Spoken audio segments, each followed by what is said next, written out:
The harsh scraping echoed, tearing away more than paper. Ezra watched, frozen, as a month of his secret soul, his only true words, fluttered into a trash bag. This wasn't just a janitor doing his job. It was an erasure, a casual act of total invalidation. For a boy whose world was a jumble of unreadable letters, this was the final blow. The words on the page were a hostile dance. For 17-year-old Ezra, English class was a special kind of hell, a brightly lit stage for his own private failure. Mrs. Albright's voice would call his name, and a familiar, cold dread would seep into his veins. His turn to read aloud.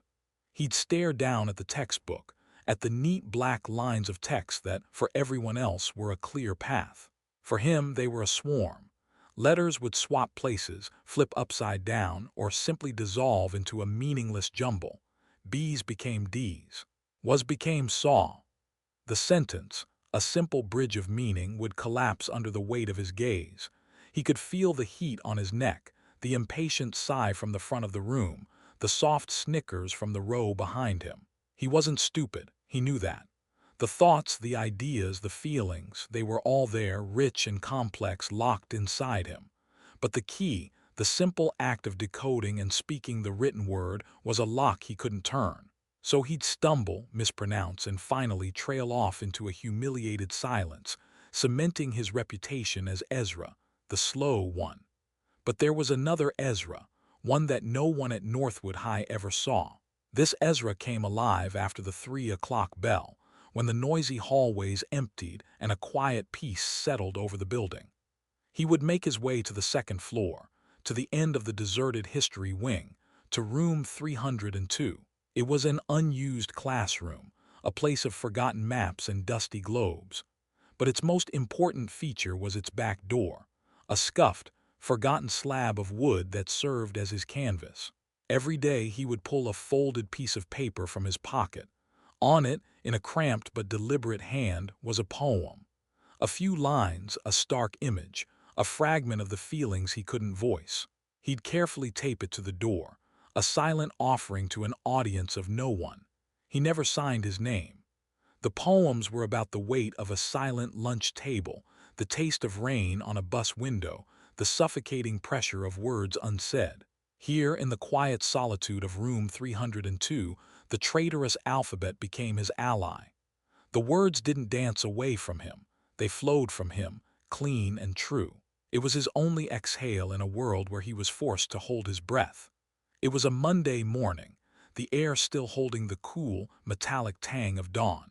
Ezra arrived at school earlier than usual, a nervous energy thrumming beneath his skin. He had written a new poem over the weekend, one he was particularly proud of, about the specific shade of gray the sky turns just before a storm, a color he called the breath before the cry.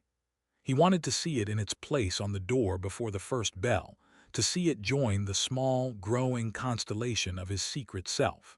He turned the corner into the history wing and his steps faltered. His breath hitched in his throat.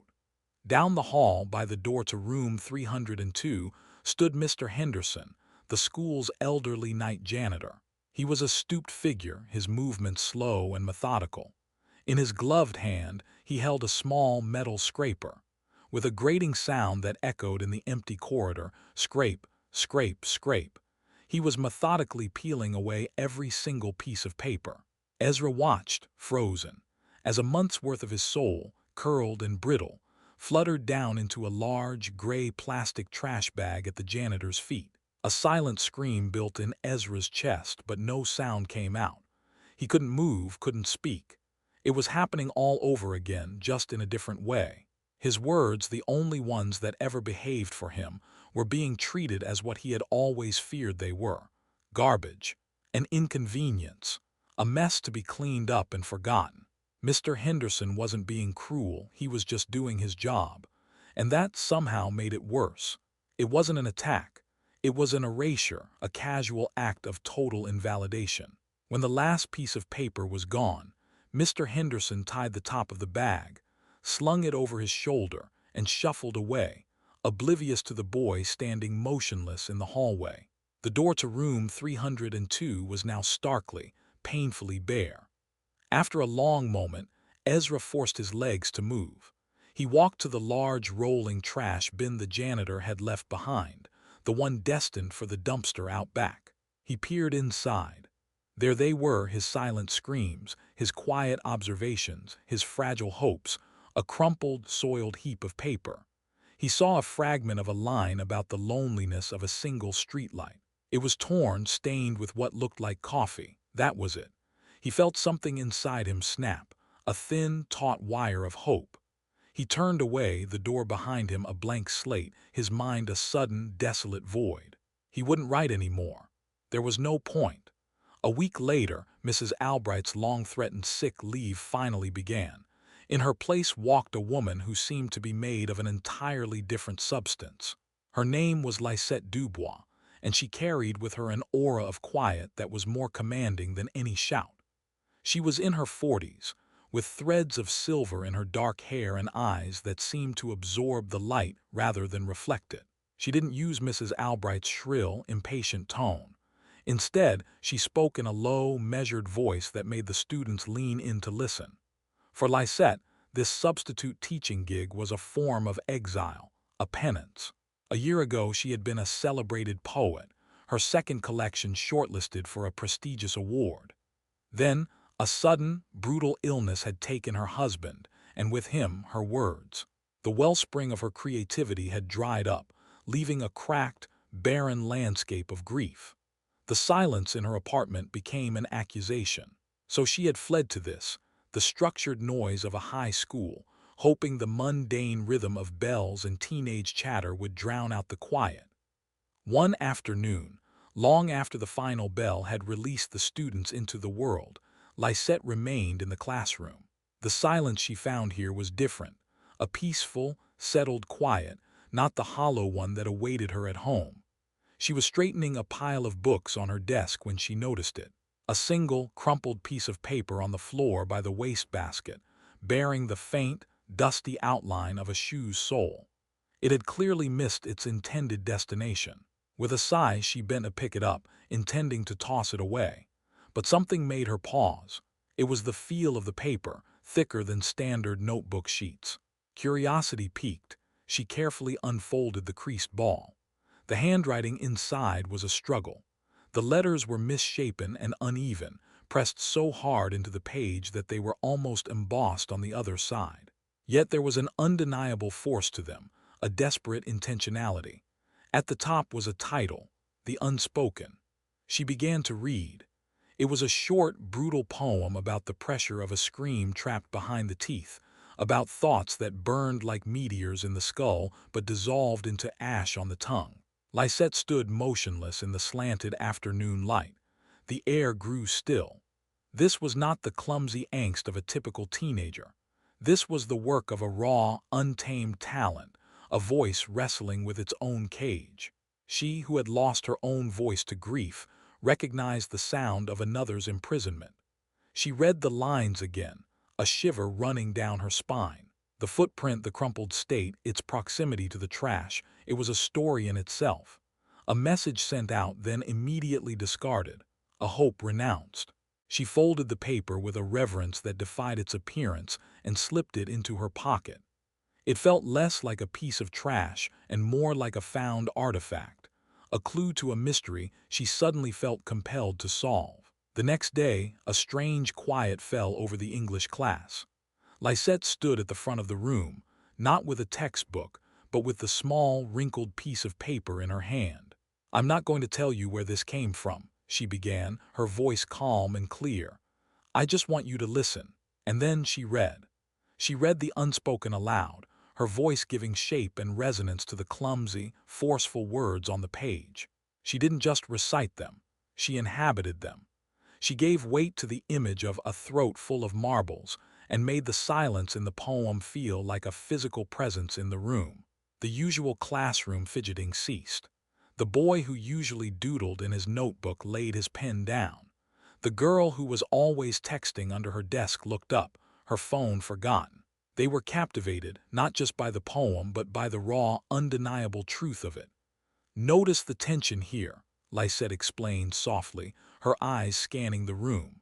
The contrast between the violence of the internal world, the burning thoughts, and the paralysis of the external. The author doesn't just tell us they feel trapped. They make us feel the lock on their own jaw. Ezra sat in his usual spot in the back row, his body rigid. Each word she spoke was a hammer blow to his heart. It was a bizarre, terrifying, and exhilarating experience. He felt exposed, as if she had somehow cracked open his skull and was displaying its contents for all to see. Yet beneath the fear, a new feeling was taking root: validation. She understood. She didn't just read the words, she heard the silence behind them. She saw the struggle, the pain, the very thing he had written it to articulate, and she called it art. When the bell rang, the spell was broken. Students shuffled out, chattering, their minds already on lunch. But Ezra remained in his seat, his feet seemingly bolted to the floor. He watched as the last student left, leaving him alone with Mrs. Dubois. She was tidying her desk, but he could feel her awareness of him. His heart was a frantic drum against his ribs. This was his chance. To say nothing would be to crawl back into his hole, to accept the verdict of the trash can. He forced himself to stand, his chair scraping loudly in the quiet room. He walked the long aisle to her desk, each step a monumental effort. Lysette looked up, her expression gentle, betraying no surprise. She simply waited. That poem. Ezra's voice was a rough whisper, rusty from disuse. He had to clear his throat. The one you read. She held his gaze, her eyes kind. Yes. It was. He couldn't finish the sentence. The admission felt too enormous. Lysette saved him. She held up the small, crumpled paper. Was it yours? She asked. Not with the accusatory tone of a teacher who'd found a stray note, but with the quiet curiosity of a fellow traveler. I found it on the floor yesterday. The world seemed to shrink to the space between them. The air was thick with everything he had ever failed to say.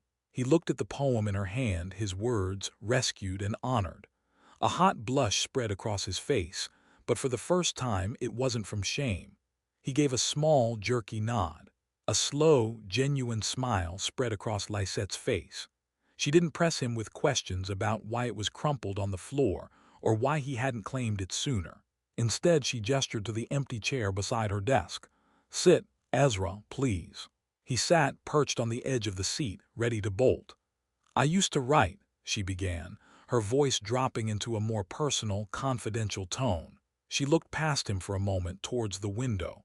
It felt like breathing, and then one day it didn't. The words just stopped. It felt like the quietest, most suffocating kind of death. She brought her gaze back to him, and in her eyes he saw a profound, shared understanding that went beyond teacher and student. Sometimes the most honest words are born from the deepest silence. Your poem has that honesty. It's loud in its own way. She tapped the crumpled paper. I noticed the way the letters are formed. It looks like a fight, doesn't it? Getting them onto the page. Ezra flinched, expecting the familiar diagnosis, the gentle pity. I have dyslexia, he mumbled, staring at his hands. Lysette nodded, but her next words stunned him. I don't see a defect, Ezra. I see a different kind of rhythm. You're not trying to be neat. You're trying to be true. There's a power in that, a raw, untrimmed power that most writers spend years trying to fake. She leaned forward slightly, her intensity a warm, enveloping force. Your talent shouldn't end up on a door or in a trash can. It deserves a stage. From a folder on her desk, she pulled out a clean, crisp brochure. The heading read, Oregon Youth Poet Laureate Award. Ezra stared at the bold letters which seemed to swim before his eyes. It was a world away, a universe he had no right to even look at. This is a prestigious competition, Lysette said, sliding the brochure across the desk to him. The deadline is in 3 weeks. It's a long shot, but your voice is exactly the kind they look for, authentic, urgent. Ezra just stared at it, a wave of panic and disbelief washing over him. Him, the slow kid, the boy who couldn't read a paragraph aloud. As if reading his mind, Lysette added, I know this looks intimidating, so here's my proposal. We can use room 302 after school. It seems like a place you're comfortable with. We'll work together. You bring the words and I'll help you give them shape. Not to change your voice, but to amplify it. He looked up from the brochure into her earnest, hopeful face. There was no pity in her eyes, no charity. There was only respect. She wasn't offering to fix him. She was offering to champion him. For the first time in his life, someone wasn't looking at the clumsy vessel, but at the light shining through its cracks. A fragile, unfamiliar warmth spread through his chest. It was hope. "Okay," he whispered. The word felt immense, a key turning in a long rusted lock. "Okay." 3 months later, Ezra was sitting in the hushed, book-scented air of a small community library in downtown Portland. He was wearing a button-down shirt that his mom had ironed twice, the collar still feeling stiff and foreign against his neck. Beside him, Lysette sat calmly, a small, reassuring presence in the crowded room. Every rustle of the program in his hand sent a jolt of anxiety through him. He was a finalist. The idea was still so absurd that he half expected someone to tap him on the shoulder and tell him there had been a mistake. The ceremony was a blur of polite applause and speeches from local dignitaries. Ezra barely heard them. He was reliving the past few weeks in his mind. The afternoons spent in the dusty quiet of room 302, the two of them bent over his notebooks. Lysette had never once picked up a red pen. Instead, she had read his poems aloud, letting him hear their music. She taught him how to arrange them, how to find the thread that connected one to another, creating a narrative of his silence. She had become his translator, his advocate, his first true reader. "And now," said the woman at the podium, a kind-faced woman from the State Arts Council, "for the moment we've all been waiting for. The 2023 Oregon Youth Poet Laureate is—" She paused, opening an envelope. The silence stretched, thin and electric. Ezra's heart hammered against his ribs. It was okay if he didn't win. It was enough to be here, to be seen. Ezra Cole from Northwood High School. The name hit him, but it didn't register. It was his name, but it sounded like it belonged to someone else. The room erupted in applause, a wave of sound that felt distant and surreal. He didn't move until he felt a gentle nudge from Lysette. He looked at her, his eyes wide with disbelief. She was beaming, her eyes glistening with tears. "Go on," she whispered. "That's you." Somehow, his legs carried him to the small stage. The light was brighter than he'd imagined. He clutched the award, a heavy glass plaque that felt cold and solid in his trembling hands. He looked out at the sea of faces, all looking at him, waiting. He opened his mouth, but the old paralysis seized him. The words, once again, were trapped. Then he met Lysette's gaze in the audience. She gave him a small, almost imperceptible nod. It was all the encouragement he needed. He took a shaky breath, reached into his shirt pocket, and pulled out a folded piece of paper. He wasn't going to give a speech. He was going to do the only thing that felt real. I wrote something," he stammered into the microphone. He unfolded the paper and began to read a new poem, his voice gaining strength with each line. It was called Room 302, a tribute to a forgotten door, to the gift of being seen, and to a teacher who had taught him that a word isn't a cage but a key. When he finished, a different kind of applause filled the room, sincere, warm, and deeply felt. As he walked off the stage, he saw Lysette dabbing her eyes, not with sadness but with a radiant, healing joy. In his victory, she had found a piece of her own voice again. A year later, the clatter of ceramic mugs and the low hum of conversation filled Ezra's favorite corner cafe. The late afternoon sun streamed through the large window, illuminating the dust motes dancing in the air and warming the worn wood of the table. He was no longer just Ezra from Northwood High. He was Ezra Cole, a soon-to-be graduate with a future that felt impossibly, dazzlingly bright. Spread out on the small table in front of him was the final proof of his first poetry collection. The cover was a simple, elegant design, a stark photograph of a weathered wooden door, bathed in a soft, forgiving light. The title was printed in clean, bold letters, "Whispers Behind the Door." He ran his fingers over his own name on the cover, the sensation still surreal, a tangible anchor against the lingering tides of self-doubt. An independent press, run by one of the judges from the competition who had been moved to tears by his reading, had offered him a contract a few months ago. He carefully turned past the title page to the dedication. There, in the center of the clean white page, was a single, heartfelt line. For LD, who found the words I couldn't speak. A small, genuine smile touched his lips. Lisette was no longer a substitute teacher. Inspired by her work with him, she had started a community writing workshop for young people, creating a sanctuary for other quiet voices.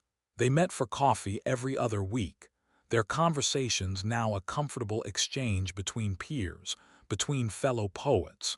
She had helped him navigate the intimidating world of publishing, but more importantly, she had helped him believe he belonged there. His life was no longer defined by the things he couldn't do.